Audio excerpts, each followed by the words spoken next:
जरा सोचिए एक ऐसी दुनिया जहां हर किसी के पास तेज तर्रार इंटरनेट हो, चाहे वो दुनिया के किसी भी कोने में क्यों ना हो। सुनने में कितना अच्छा लगता है ना? लेकिन देखिए, हकीकत तो ये है कि आज भी दुनिया का एक बहुत बड़ा हिस्सा इस डिजिटल दुनिया से पूरी तरह कटा हुआ है। पर क्या हो अगर इस प्रॉब्लम का सोल्यूशन जमीन पे नहीं बल्कि हमारे ठीक ऊपर आसमान में हो?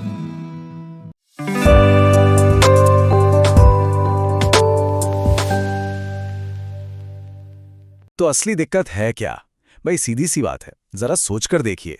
ऊंचे ऊंचे पहाड़ों को पार करके या गहरे समंदर के नीचे से केबल बिछाना कितना मुश्किल, कितना महंगा काम होगा। असल में यही वो फिजिकल रुकावट है जो हमें सही मायने में एक ग्लोबल कनेक्टिविटी से दूर रखती है। तो सवाल यह है कि इस रुकावट को पार कैसे किया जाए? और इसका जवाब हमें मिलता है ऊपर देखकर। मतलब जमीन पर केबल बिछाने के इस पूरे झंझट को छोड़कर क्यों ना सिग्नल को सीधे आसमान से एक सैटेलाइट के जरिए बीम किया जाए। ये वो एक आइडिया था जिसने सच में सब कुछ बदल कर रख दिया। और इस कमाल के आइडिया को मशहूर science fiction writer Arthur C Clarke ने बहुत पॉपुलर किया था। कॉन्सेप्ट ना बहुत ही सिंपल लेकिन जबरदस्त है। एक सैटेलाइट आसमान में एक ही जगह पर बिल्कुल फिक्स टिका रहता है। और इसका फायदा ये कि एक अकेला सैटेलाइट एक बहुत बहुत बड़े एरिया को लगातार कवरेज दे सकता है। बस एक सैटेलाइट और लाखों लोगों तक इंटरनेट। लेकिन यहाँ एक पेंच है। ये सैटेलाइट हमसे कोई पास में नहीं है, बल्कि अविश्वसनीय रूप से बहुत दूर है, लगभग 35,786 किलोमीटर ऊपर।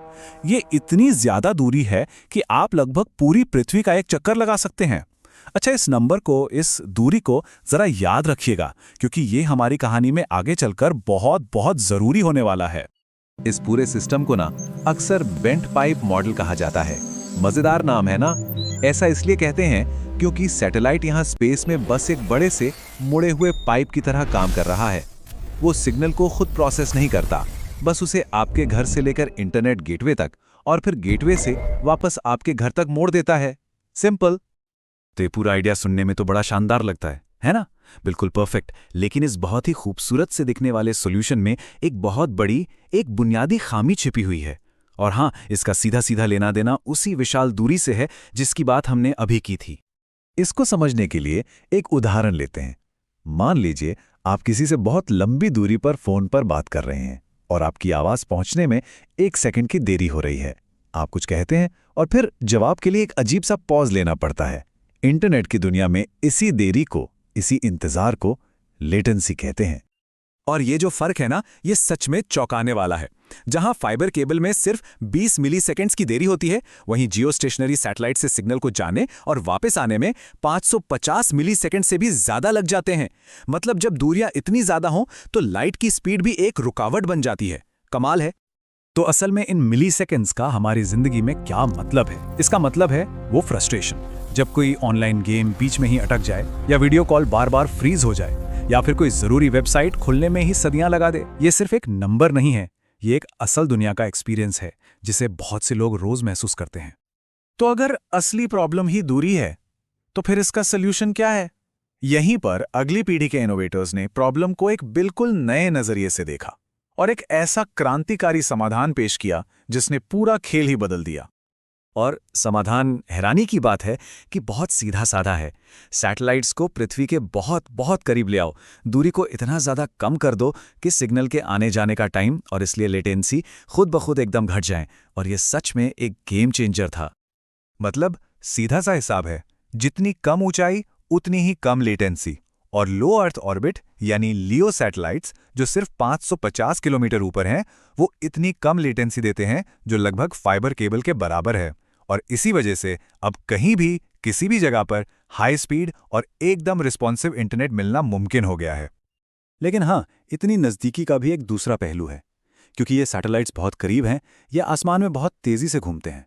मतलब ये कि लगातार कवरेज बनाए रखने के लिए अब एक सैटेलाइट से काम नहीं चलेगा, बल्कि हज़ारों सैटेलाइट्स का एक पूरा का पूरा झुंड चाहिए जो एक टीम की तरह काम करे। और यही वजह है कि स्टारलिंक और वनवेव जैसी कंपनियां हजारों की तादाद में सैटेलाइट्स लॉन्च कर रही हैं। और जरा इस टेक्नोलॉजी की रफ्तार तो देखिए, ये अविश्वसनीय है। सिर्फ 1 दशक के अंदर हम एक आइडिया से एक पूरी ग्लोबल सर्विस तक पहुंच गए हैं। आज हजारों सैटेलाइट्स उन लोगों को हाई स्पीड इंटरनेट दे रहे हैं जिनके पास पहले ये सुविधा पहुंचाना नामुमकिन सा लगता था। तो ये सब हमें कहाँ लेकर जाता है? असल दुनिया पर इसका क्या असर हो रहा है? देखिए, ये बात सिर्फ टेक्नोलॉजी की नहीं है। ये उन अनगिनत मौकों और संभावनाओं के बारे में है जो इसके जरिए खुल रही हैं। ये जो लो लेटेंसी वाला सैटेलाइट इंटरनेट है ना, ये आखिरकार उस पुराने वादे को पूरा कर रहा है। ये दूर दराज के गांवों को दुनिया के स्कूलों और बिजनेसेस से जोड़ रहा है, हवाई जहाज और समुद्री जहाज के सफर को प्रोडक्टिव बना रहा है, और सबसे जरूरी, किसी आपदा के समय एक जीवन रेखा की तरह काम कर रहा है। ये वाकई में उस ग्लोबल डिजिटल डिवाइड को भरने की तरफ एक बहुत बड़ा कदम है। लेकिन जैसा कि हमेशा होता है, जब हम एक समस्या का हल निकालते हैं तो एक नया सवाल सामने खड़ा होता है। हमारे ऊपर चक्कर काटते हुए इन हजारों सैटेलाइट्स के साथ हमने कनेक्टिविटी तो बना ली है, लेकिन क्या हमने अनजाने में अपने ही ग्रह के ठीक ऊपर स्पेस में एक नया और बहुत बड़ा ट्रैफिक जैम भी बना दिया है? ये एक ऐसा सवाल है जिस पर हम सबको मिलकर सोचना होगा।